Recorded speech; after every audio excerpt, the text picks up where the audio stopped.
Assalamualaikum warahmatullahi wabarakatuh. Allahumma sholli ala Sayyidina Muhammad wa ala ali Sayyidina Muhammad. Pemirsa yang dirahmati Allah, marilah kita simak ceramah dari Buya Arosi Hashim dengan tema Malam Lailatul Qadar. Sebelumnya marilah kita perbanyak sholawat minimal 1000 kali sehari, agar hidup kita penuh barokah dan mendapatkan syafaat kelak. Jangan lupa berikan dukungan kepada channel kami dengan memberikan super thanks seikhlasnya. Marilah kita doakan agar Buya Arosi Hashim dan keluarga diberikan kesehatan dan kebahagiaan dunia dan akhirat. Amin ya robbal alamin. Lalu ketika Allah kemudian memberikan pertanyaan, wa ma adraka ma lailatul qadar. Apakah engkau sudah sampai kepadamu pengertian mengenai apakah Lailatul Qadar? Lalu ada di situ Allah menjawab sendiri, ya, Lailatul Qadari khairun min alfi syahr. Malam Qadar, malam mulia, malam agung, malam sempit, malam yang sudah terukur itu lebih baik dari 1000 bulan. Ini pertanyaannya, alfu syahrin fid dunya atau alfu syahrin fil akhirat? 1000 bulan di dunia atau 1000 bulan di akhirat? Maka Imam Ibnul Jauzi menjawab, ini 1000 tahun di dunia. Jadi kalau 1000 tahun di dunia barangkali 80-an tahun ya. Kalau dan tidak ada orang 1000 bulan ya, alfu syahr, 1000 bulan itu jatuhnya mungkin 80-an tahun. Dan jarang kita yang sekarang berumur sampai ke sana, apalagi dengan adanya virus hari ini. Orang belum nyampe umur 70 udah meninggal, ada yang baru nyampe 40-an sudah wafat. Maka teman-teman, kita dapat Lailatul Qadar sekali saja, itu sudah sangat beruntung, sudah sama dengan beramal seumur hidup. Dan yang berikut teman-teman, Allah kemudian memberikan pencirian yang tadi sudah singgung depan. Pencirian paling berbeda antara Lailatul Qadar dengan malam-malam yang lain adalah tanazzalul malaikatu war ruh. Tanazzul sebenarnya secara tasrif itu seharusnya tanazzalu atau yatanazzal. Tetapi karena Al-Quran itu tidak tunduk kepada ilmu kebahasaan, justru ilmu kebahasaan tunduk kepada Al-Quran. Maka Allah menggunakan tanazzul. Nah, ini kalau bahasa sahabat saya, ini bahasa alam lain, bukan alam sini, tapi alam jabarutiyah. Jadi di alam Jabarut itu, di alam gaib sana, ada kaidah gramatikal bahasa Arab yang berbeda dengan bahasa Arab kita ini. Maka ada di Quran alif lam mim, itu orang Arab bingung gimana cara menjelaskannya. Hatta al-Arabi, ya, hatta sampai orang-orang Arab itu tidak bisa memahaminya dengan detail. Termasuk kata tanazzul. Ya, teman-teman yang belajar bahasa Arab pasti bisa mentasrifnya. Kalau tanazzul, tanazzala, ya tanazzalu, tanazzulan, kan begitu. Tapi tanazzul di situ bukan masdar, dia sebagai fi'il, kata kerja. Ya. Tanazzul, turunnya para malaikat dan ar-ruh. Nah, ini Allah bedain, ada malaikat dan ar-ruh. Nah, satu hal yang saya berbeda dengan Imam Ibnu Qayyim di situ adalah Imam Ibnu Qayyim mengartikan ar-ruh dengan Jibril. Tapi berdasarkan penelitian kita beberapa waktu ini, ar-ruh di situ bukan Sayyidina Jibril, tapi itu ar-ruh yang spesial yang mencirikan malam Lailatul Qadar. Karena malaikat Jibril sudah satu rombongan dalam kalimat al-malaika. Teman-teman, al-malaika itu plural, jamak dari malak. Malak artinya malaikat. Bahasa Indonesia mengambil kata pluralnya, tapi diartikan satu. Misalnya kita nyebut orang alim, kita nyebutnya ulama. Pada ulama itu artinya banyak. Sama. Kita menyebut malaikat Jibril, seharusnya malakut Jibril. Tapi begitulah perkembangan bahasa, serapan bahasa itu boleh saja berubah dari serapan aslinya. Jadi, tanazzalul malaikatu war ruh. Imam Ibnu Hajar Al-Asqalani ketika menjelaskan hadis Lailatul Qadar, beliau menyebutkan banyak riwayat dari Imam Baihaqi, dari Imam Ibnu Mubarak, Imam Ahmad, dan Ibnu Abi Dunya. Itu ada satu riwayat yang menyebutkan bahwa di saat malam Lailatul Qadar itu turun malaikat dan jumlahnya lebih banyak daripada butiran-butiran debu, butiran-butiran pasir, daripada butiran-butiran tanah. Jadi lebih banyak daripada yang kita bayangkan. Teman-teman, manusia ini kan cuma di bumi, sedangkan malaikat itu memenuhi bumi, langit yang 7 dan segalanya, ya, sampai ke Sidratul Muntaha sana, mereka itu banyak sekali. Sedangkan kita cuma di bumi, mereka banyak, sangat banyak. Itulah sebabnya malam itu bumi itu sesak oleh malaikat. Tetapi karena malaikat ini makhluk rohani, makhluk cahaya, tidak makhluk fisik, maka itu tidak terasa oleh fisik, tapi terasa indah dan syahdunya di dalam rohani seseorang. Dan yang berikutnya, kata tanazzalul malaikatu. Kenapa saya mengatakan ruh di situ bukan Sayyidina Jibril? Karena Sayyidina Jibril itu di Quran penyebutannya beda-beda. Ada Ruhul Amin. Jadi kalau ada ayat Ruhul Amin itu Sayyidina Jibril. Ada lagi Ruhul Kudus, itu beda lagi. Ya, Roh Kudus, Roh Spirit yang suci. Ada Ar-Ruh. Nah, ini dua hal yang berbeda. Kita nggak boleh samakan antara ayat ini dengan ayat ini.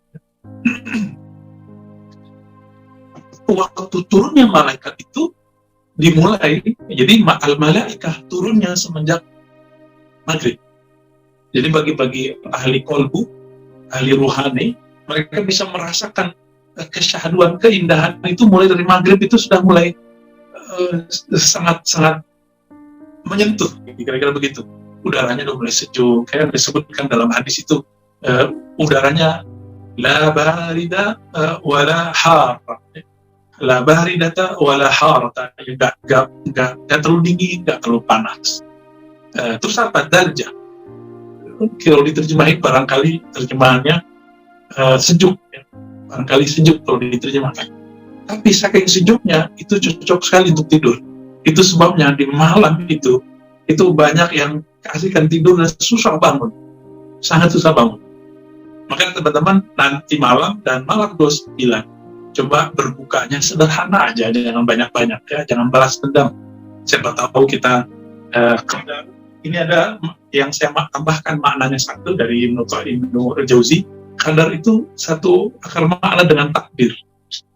Siapa tahu kita bagian dari hamba-hamba Allah yang ditakdirkan ketemu Lailatul Qadar. Amin ya rabbal alamin. Maka mulai kurangi siangnya, nanti jangan lupa entar siang ada zuhur atau sebelum zuhur agak qailulah sedikit. Qailulah berarti tidur yang sedikit di siang hari. Jangan kaitsurah ya, jangan banyak-banyak. Sederhana aja. Sehingga nanti malam kita sanggup qiyamul lail. Begitu juga nanti di siang hari 28 untuk menyongsong yang malam 29-nya begitu juga. Ya. Kenapa Allah sembunyikan? Jadi sahabat-sahabat banyak cara menentukan Lailatul Qadar, tapi cara-cara itu ada yang sahih, ada yang tidak sahih. Dan ini menunjukkan bahwa Allah menyembunyikan Lailatul Qadar. Untuk apa? Supaya semua orang ijtihad, mujahadah, mulai dari malam 20 itu sudah mengencangkan sarungnya sampai malam terakhir. Apalagi kalau terjadi perbedaan malam Ramadan dimulai kapan antara NU Muhammadiyah zaman-zaman dulu, antara pemerintah dengan Muhammadiyah. Ini kan lucu. Muhammadiyah misalnya hari Selasa, pemerintah menetapkan hari Rabu. Nanti kalau malam ganjil kan bingung. Ini malam ganjilnya versi Muhammadiyah atau versi NU dan pemerintah, kan nanti jadi bingung kan. Nah, kita gampang aja. Ya udah, setiap malam kita qiyamul lail. Setiap malam kita menghidupkan. Kita kan bukan hamba Lailatul Qadar. Kita hamba Allah Al-Malik Al-Muqtadir. Hamba Allah yang maha berkuasa, yang maha memiliki kemuliaan. Maka teman-teman dimakan Allah, coba persiapannya malam siang ini tidur sejenak, kemudian ketika berbuka, mulailah kemudian berbuka dengan penuh rasa syukur. Nggak usah debat lagi masalah Allah malakas itu sahih nggak sahih, zahab az-zamahu yang lebih sahih. Ini kan perdebatan yang kadang bermanfaat, kadang tidak. Bermanfaat jika tahu cara menggabungkan dua hadis. Tidak bermanfaat jika kemudian gagal faham di tengah jalan, kemudian mendhaifkan hadis yang tidak dhaif, mensahihkan hadis yang tidak sampai derajat sana. Ya. Mendhaifkan sesuai dengan hawa nafsu, mensahihkan sesuai dengan hawa nafsu. Ini manhaj kontemporer hari ini. Orang-orang itu sekarang kalau ingin mensahihkan hadis yang sesuai dengan mazhab dia, manhaj dia. Nah, kita nggak mau masuk ke arah sana. Jangan debat. Kalaupun dikata-katain orang, kalau nggak mau debat, blokir aja. Kalau di sosmed, hindari perdebatan. Kita ini bulan mulia, bulan karam, bulan karim, buang semua kebencian. Dan bisa saja Lailatul Qadar itu kan dikatakan di hadis bahwa malaikat-malaikat yang tadi turun yang jumlahnya lebih banyak daripada butiran-butiran debu, daripada butiran-butiran pasir, itu lebih banyak, dan mereka yusallim ala kulli qa'imin wa zakirin. Mereka mengucapkan salam kepada orang yang qiyamul lail dan berzikir malam itu. Hari ini tidak akan didatang kalau ada orang lagi bertengkar, ada orang lagi benci-bencian. Jadi jika kita sedang menaruh kebencian dalam hati, dendam dalam diri, ini kita nggak dapat salamnya. Nah, ini distinbatkan dari kisah Abu Hurairah dalam hadis Imam Muslim. Setiap malam Jumat beliau buat ta'lim. Lalu sebelum buat ta'lim beliau bertanya, adakah di antara kalian yang bermusuhan, yang tidak baikan dengan sahabat tetangganya? Lalu ada yang mengatakan, saya wahai Tuhan Abu Hurairah. Lalu beliau mengatakan, sudah kamu pulang dulu, kamu minta maaf kepadanya, baru masuk. Jangan kotori, jangan rusak, jangan nodai majelis kami dengan pertengkaranmu dengan orang itu, karena malaikat tidak akan menyembunyimu, sehingga malaikat pun enggan masuk ke majelis. Tapi ini kita nggak boleh terapkan di zaman ini ya. Nanti misalnya saya atau Ustaz Fajar nih ngomong ke majelisnya, siapa yang hari ini keluar, kan nggak bisa begitu ya. Nah, itu hak prerogatifnya Abu Hurairah lah kira-kira.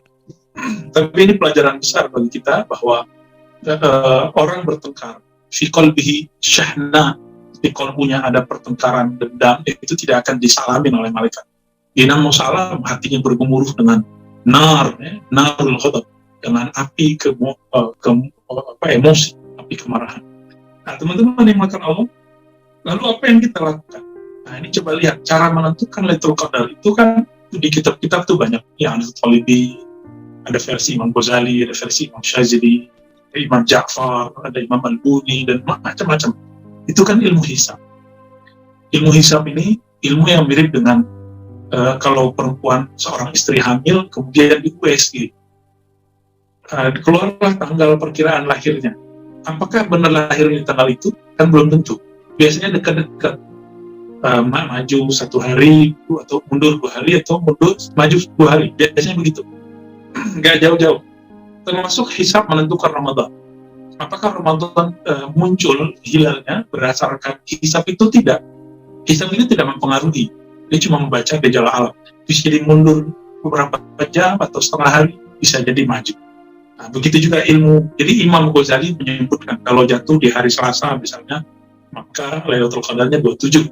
Belum tentu 27 itu bisa maju 1 hari, bisa mundur 1 hari. Kalau maju berarti udah lewat. Ya, malam 25. Kalau mundur, dan insya Allah ini mundur nih Ustaz Fajar. Jadi kita masih punya kesempatan. Bisa jadi malam ini Imam Ghazali, atau mundur 2 malam lagi. Ini versi ahli rohani. Lalu bagaimana caranya? Nah, saya tidak tertarik dengan hitung-hitungan itu sebenarnya. Kenapa? Karena di dalam hadis Imam Bukhari, hadis Imam Muslim, ada 2 riwayat disepakati. Imam Bukhari ini dapat dari gurunya Muhammad bin Yusuf. Muhammad bin Yusuf Al-Madani adalah murid terakhir Imam Malik yang masih ada. Perguruan dengan Imam Syafi'i, tapi ada kelasnya. Paling muda lah kira-kira begitu. Jadi Imam Bukhari ini pernah bertemu dengan orang yang satu angkatan ngajinya dengan Imam Syafi'i. Itu Muhammad bin Yusuf yang umurnya panjang, wafatnya lebih kurang 219 Hijriah. Ini sekitar lesa bedobat ya, tapi kira-kira ini perkiraan. Artinya Imam Bukhari ngaji kepada beliau di 10 tahun tersebut. Nah, belum mengatakan dari Imam Malik, Malik dari Nafi', Nafi' dari Ibnu Umar. Nah, Imam Muslim juga dapat dari sahabatnya Muhammad bin Yusuf tersebut ya, dari jalur Yahya, seingat saya. Mereka jalurnya sama nanti dari Malik dan Nafi' Ibnu Umar. Ibnu Umar bercerita, apa kata Ibnu Umar? Anna nasan min ashabi Rasulillah sallallahu alaihi wasallam. Bahwasannya sekelompok orang di kalangan sahabat, bertiga semua. Sekelompok orang di kalangan sahabat. Apa yang terjadi pada mereka? Ru'u Lailatul Qadar fil manam. Mereka diperlihatkan Lailatul Qadar pada waktu tidurnya. Diperlihatkan kira-kira kapan Lailatul Qadar itu di dalam tidurnya.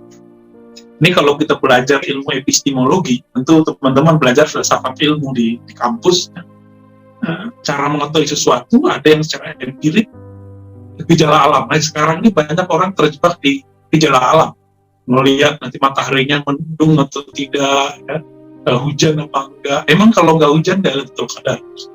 Ya emang kalau nggak mendung nggak Lailatul Qadar. Ini gagal paham memahami Lailatul Qadar. Lailatul Qadar bukan hanya sekedar tanda fisik, tanda gejala alam, ya, tapi dia gejala rohani dan hanya bisa ditangkap oleh rohani. Nah, di beberapa kitab kadang-kadang cerita itu juga masih masuk, karena ada satu hadis memang yang Nabi memberikan celah pada tahun itu kejadiannya memang mendung, tapi kan nggak selalu. Ini banyak yang nggak begitu, kadang hujan, kadang enggak. Ada orang bercerita, seakan-akan saya melihat alam semesta bersujud kepada Allah. Ada nggak melihat? Yang melihat berarti dia diberikan mukasyafah, disingkapkan alam intuisinya. Dia lagi jaga, tapi terasanya lagi seperti orang tidur. Nah, itu bisa terjadi seperti itu.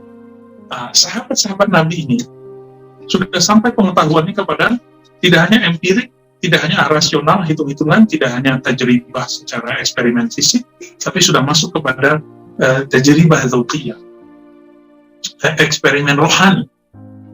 Jadi intuisinya yang bermain. Dan hadis ini kok jarang dieksplor. Hadis menentukan Lailatul Qadar dengan cara intuisi. Intuisi ini kan sumbernya dari kolbu dari ruh. Ini adalah cara menentukannya. Kenapa? Karena yang turun itu makhluk rohani. Tanazzalul malaikatu warruh. Yang turun itu adalah malaikat-malaikat yang rohani mereka dari cahaya, khuliqa min nur, ya, mereka dicipta dari cahaya, dan ar-ruh. Nah, inilah kata kuncinya ar-ruh apa, ya? Saya tidak boleh menjelaskannya lebih, kira-kira cuma sampai di situ. Bahwa ar-ruh itu bukan Sayyidina Jibril, tapi adalah ar-ruh yang menjadi istimewa pada malam ini, pada malam Lailatul Qadar. Nah, malaikat-malaikat ini akan menyalami semua orang yang qaim au zakir au jalis, ya. Orang yang duduk, orang yang diam, orang yang bangun, yang dia berzikir kepada Allah Subhanahu wa taala. Jadi kalau bangun nonton bola ya nggak masuk. Ya, bangun main game ya nggak masuk. Bangun karena malam pertama dengan kekasih atau malam lagi syahrul asal honeymoon nggak masuk. Yang masuk adalah orang yang qaimun aw zakirun aw jalisun bi qiraati aw tilawati kitabillah, yang dia sibuk dengan sesuatu yang berkaitan dengan simbol-simbol Allah Subhanahu wa taala. Nah, lalu mimpi mereka dilaporkan kepada Nabi. Apa kata Nabi? Saya melihat, kata Nabi, ya, kesepakatan, kesesuaian mimpi kalian, ru'yakum, mimpi kalian dengan fisab'il awakhir. Jadi ternyata hadis tadi menyebutkan bahwa para sahabat mereka bermimpi Lailatul Qadar itu ada di 7 hari terakhir. Itu mimpi mereka. Di hadis yang lain di Sahih Bukhari itu disebutkan malamnya. Tapi Nabi dan para sahabat itu dibuat lupa. Nabi itu kalau lupa itu kamaliyah, kesempurnaan. Kalau kita lupa itu kekurangan. Jadi Nabi kalau lupa ini sholat, maka muncullah kemudian syariat sujud sahwi. Nabi kalau lupa kapan Lailatul Qadar, maka muncul mujahadah dalam menghidupkan setiap malam Ramadan. Ini kelebihan kalau Nabi lupa. Kalau saya lupa, kalau Ustaz Fajar lupa, ini kan beda babnya, ya. Kalau kita lupa, memang lupa sebuah nuksan, kekurangan. Tetapi jika Nabi lupa, wali lupa, kelupaan mereka adalah anugerah dari Allah Subhanahu wa taala. Kadang-kadang kelupaan kita adalah hiburan. Coba beberapa orang kan menyimpan dendam di hatinya, menyimpan sakit hati, patah hati. Itu kalau Allah nggak kasih lupa, nggak bisa tidur. Nah, kembali ke yang tadi, teman-teman. Ternyata di hadis-hadis Nabi itu ada Abu Hurairah, ya, Abu Zar, kemudian beberapa sahabat mencoba mengejar Rasulullah ini sebenarnya malam kapan sih? Malam kapan? Nabi bilang 7 hari terakhir, 10 hari terakhir, dikejar lagi, akhirnya terlihat kurang senang. Lalu Nabi terlihat marah kepadaku. Marah di sini bukan marah murka seperti Allah, murka ke kelompok durhaka, enggak. Di sini agak maksudnya agak kesel gitu.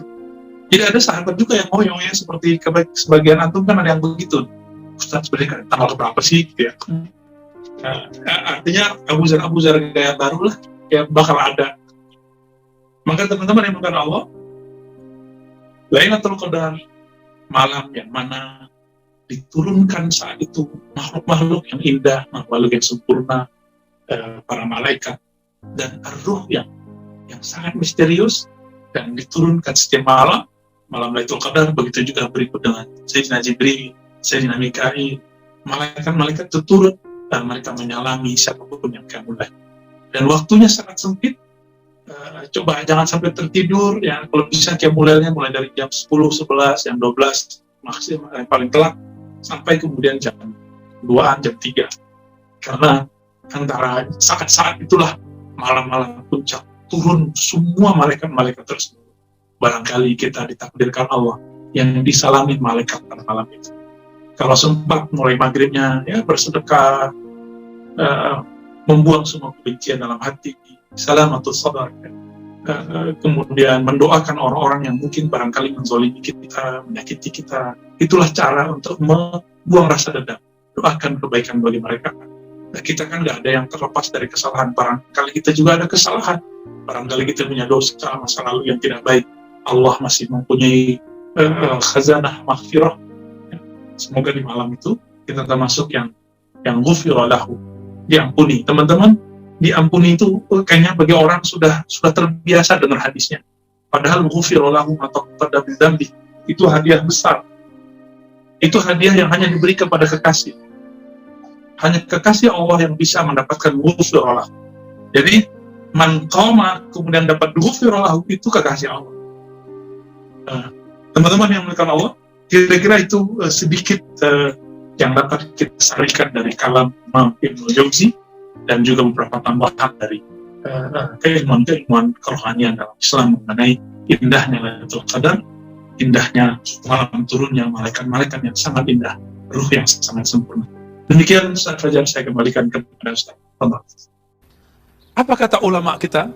Imam Ibnul Jauzi mengatakan, jika engkau ingin mendapatkan keberkahan, keberhasilan di malam Ramadan, Lailatul Qadar, maka mulailah menanam semangatmu, amalmu dari bulan Rajab. Kalau kita nanam padi itu 3 bulan, Pak, benar. Ditanam hari ini, setelah 1 bulan dia tumbuh, tapi juga tumbuh rumput bersamanya, maka kita bersihkan.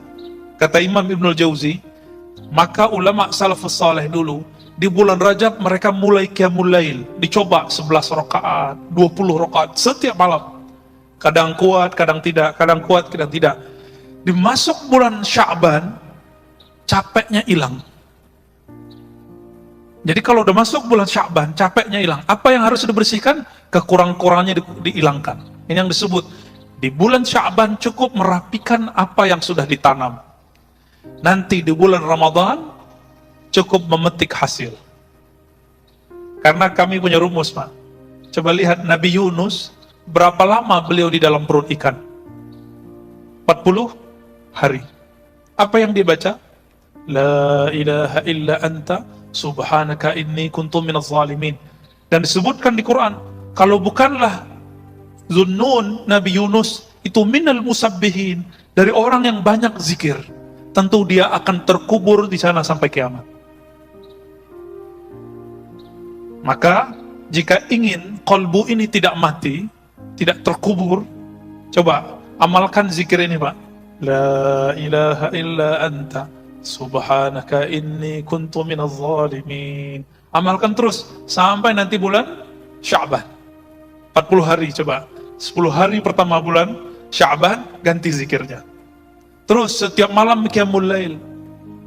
Karena Lailatul Qadar itu bukan terjadi begitu saja. Masa orang Lailatul Qadar cuma ingin dapat Lailatul Qadar malam 27, terus tidur di masjid? Sejak kapan orang tidur di masjid dapat Lailatul Qadar? Kita lihat orang pindah tidur, Pak, plok. Lailatul Qadar apaan?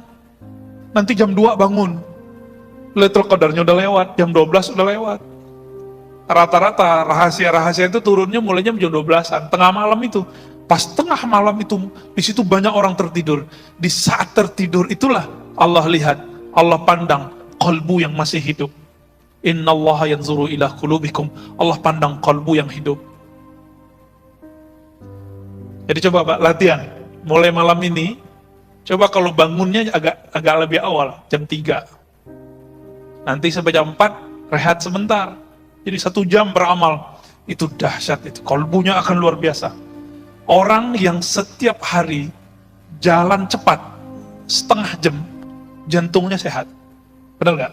Maka disebut dengan senam jantung. Kenapa kalau dokter yang ngomong, ayo Bapak ini punya masalah jantung nih, jalan cepat setiap hari setengah jam. Kenapa patuh? Padahal tubuh ini bakal kita tinggalkan. Kenapa kalau dokter yang ngomong, buya yang ngomong, syekh yang ngomong, kiai yang ngomong, ustadz yang ngomong, gak mau diamalkan? Apa masalah kalbu kita ini? Apa kata guru kita? Apa kata syekh kita? Apa kata nabi kita? Apa kata Allah, Rabb kita? Wa minal lail fatahajjat bihi nafilatan lak. Sebagian malam, maka bangunlah. Pengen jadi wali Allah nggak Bapak Ibu selama karena Allah? Pengen jadi wali Allah? Serius? Ingin jadi wali Allah? Bangun tahajud. Hanya itu maharnya, nggak ada lagi. Mahar jadi kekasih Allah di saat orang sibuk untuk memanjakan tubuh, dia sibuk memanjakan rohnya, kalbunya. Hubungan kita dengan Allah itu hubungan kita dengan roh. Kenapa? Allah menyebut wa nafakhtu fihi min ruhi. Aku tiupkan rohku kepada tubuh manusia. Allah menyebut rohku, roh milikku. Oleh karena itu, ketika orang meninggal yang dibaca innalillah, itu sebenarnya kebahagiaan bagi roh orang mukmin. Kenapa? Dia pulang kampung. Saya mau tanya Pak, yang orang yang bukan orang sini, senang nggak pulang kampung? Senang. Itu baru kampung fisik. Betapa indahnya dan nikmatnya, merindukannya si kalbu itu pulang kepada yang punya kalbu. Roh itu pulang kepada yang punya roh. Tapi Bapak ini mau pulang kampung, nggak pernah kirim bantuan untuk masjid kampung, nggak pernah kirim duit untuk orang tua di kampung, nggak pernah bantu saudara di kampung, nggak pernah nyapa orang kampung, nggak punya rumah lagi di kampung, berani nggak pulang? Nggak berani pulang. Maka meskipun kita lagi merantau di dunia ini tubuh milik bumi Pak, ini bumi yang punya, bukan tubuh rohani ini. Kita rohnya lagi merantau di sini. Maka rajin-rajin nabung. Ini hadis terakhir yang saya mau baca. Salat syuruknya boleh ditunda ya. Apa kata Nabi dalam hadis sahih riwayat Imam Tirmizi? Laqitu Ibrahim lailatan usriya bih. Aku bertemu Nabiullah Ibrahim pada malam aku dimi'rajkan, diisrakan. Di mana itu? Di langit ke-7. Jadi Nabi Muhammad ketemu Nabi Ibrahim di langit ke-7, karena langit itu tempat tinggalnya roh-roh suci, bukan tempat Allah, tempat tinggalnya roh-roh suci. Hadis sahih Imam Bukhari. Di sini hadis riwayat Imam Tirmizi. Lalu Nabi Ibrahim mengatakan, ya Muhammad, ini kabar gembira buat kita. Ya Muhammad, aqri minni assalam ala ummatik. Tolong sampaikan salamku, rinduku, doaku untuk umatmu. Saya mau tanya Bapak Ibu, saudara-saudara, karena Allah, kita ini umat Nabi Muhammad bukan? Maka siapapun umat Nabi Muhammad, dia telah dapat salam ini. Itulah rahasianya, kenapa kita harus berbalas. Dan akhirnya diabadikan salawatnya kita kepada Nabi Muhammad, itu disebutkan seperti salawat ke Nabi Ibrahim. Allahumma salli ala Muhammad wa ala ali Muhammad kama sallaita ala Ibrahim wa ala ali Ibrahim. Itu hadisnya. Boleh pakai Sayyidina, boleh tidak ya. Ya Allah, berikan salawat sayangmu kepada Nabi Muhammad sebagaimana engkau pernah tumpah ruahkan kepada Nabi Ibrahim. Itu rahasianya sebenarnya. Jadi kita dapat Pak, kita dapat salamnya. Siapa yang menjawab salam ini dengan kalbunya, maka insya Allah dia terbebas dari neraka. Kenapa? Salam dari Nabi-Nabi Allah, pasti selamat itu dunia akhirat. Lalu Nabi Ibrahim mengatakan, ini yang salam beliau itu ingin menyampaikan ini. sampaikan kepada umatmu wahai Muhammad, inna fil jannah, sesungguhnya di surga itu ada air, airnya sangat bening, tanahnya sangat subur. Wa annaha qay'an, tapi ingat, tanahnya sekarang masih kosong, subur tapi belum ada tanamannya, belum ada bangunannya. Berarti surga itu hamparan luas aja hari ini, dan kita belum punya istana di situ, belum punya kapling di situ. Apa kata Nabi Ibrahim alaihi salatu wassalam? Wa anna gharsaha, sesungguhnya tanamannya, aset-asetnya, kapling-kaplingnya, pondasi-pondasinya ada pada 4 kalimat yang sudah kita hafal dari kecil. Subhanallah walhamdulillah wa la ilaha illallah wallahu akbar. Disebut dengan tanaman surga. Di hadis Imam Bukhari, Nabi berkata ke Abu Musa al-Ash'ari, ala adulluka ala kanzin min kunuzil jannah, maukah kamu aku tunjukkan investasi surga, kanzun. Apa itu? La haula wala quwwata illa billahil azim. Maka ulama kita gabungkan hadis yang terpisah ini. Himbauan saya cuma satu, Pak, supaya salam ini terjawab, salam Nabi Ibrahim ini terjawab. Coba kalau pagi jangan lupa zikir subhanallah walhamdulillah wa la ilaha illallah wallahu akbar wa la haula wa la quwwata illa billahil azim 100 kali. Sore 100 kali. Terus begitu sampai kita mati. Berarti kita telah membangun, telah investasi di surga. Ingat kalian hadisnya tadi, wa annaha qay'an, bahwasannya surga itu tanahnya sangat luas, sangat subur, tapi tidak ada tumbuhannya. Kalau ingin bangun istana cuma 2 caranya. Sedekah, salat 12 rakaat. Sedekah bangun masjid, man bana lillahi baitan banallahu lahu baitan fil jannah. Yang bangun masjid, Allah bangunkan istana di surga. Yang kedua, siapa yang salat isnatai asyrata rakaat, yang salat 12 rakaat setiap hari, banallahu lahu qasran fil jannah, maka Allah bangunkan bagi dia istana di surga. Makanya duha itu 12 rakaat meskipun hadisnya dhaif. Kalau nggak sanggup ya 2 sampai 4. Ya. Nah ini pesan Nabi Ibrahim, itulah pesan inti kita. Coba amalkan ini bulan Rajab, nanti Sya'ban tinggal hilang capeknya. Cukuplah capek bulan Rajab, nanti enaknya di bulan Sya'ban tinggal memetik hasilnya Lailatul Qadar di bulan Ramadan. Jangan mulai di malam Ramadan. Nggak dapat Lailatul Qadar, Pak. Namanya Lailatul Naum dapat.